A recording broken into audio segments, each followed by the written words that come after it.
So we're going to be explaining how to measure a resident's blood pressure. To prepare, we're going to have to wash our hands first for safety, infection control. Then we're going to gather our supplies, which is the sphygmomanometer, stethoscope, alcohol wipes, and pen and paper. For their dignity, we're going to knock, introduce ourselves, greet and identify the person with their wristbands, and close the curtains for their privacy. We're going to explain the procedure and ask permission to continue. Hi, Ms. Martin. I am your CNA today. Today we're going to be taking your blood pressure. Is that alright? And then we're going to adjust their body and raise the bed to a comfortable height and make sure that the wheels on the bed are locked.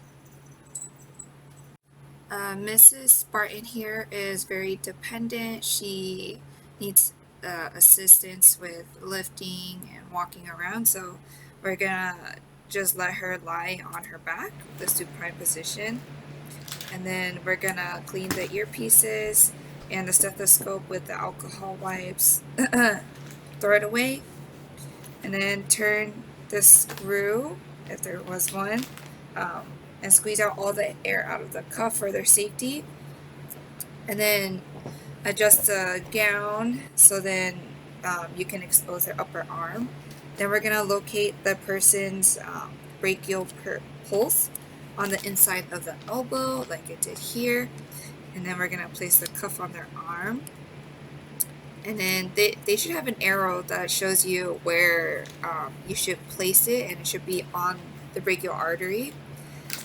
The bottom of the cuff should be around 1 inch above the person's elbow.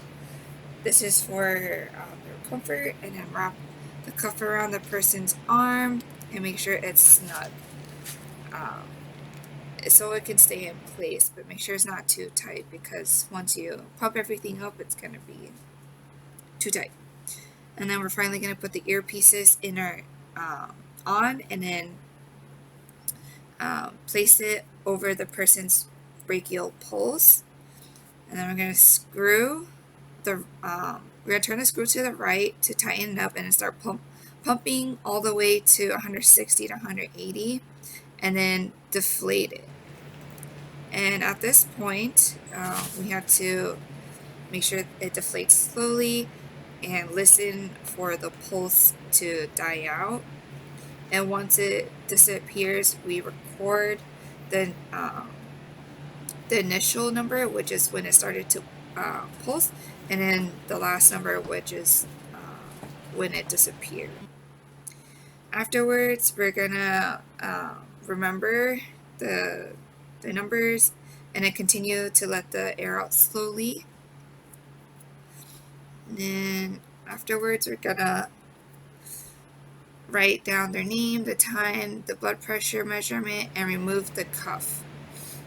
And to ensure their comfort, we have to make sure that they have good body alignment, and ask them if they're comfortable.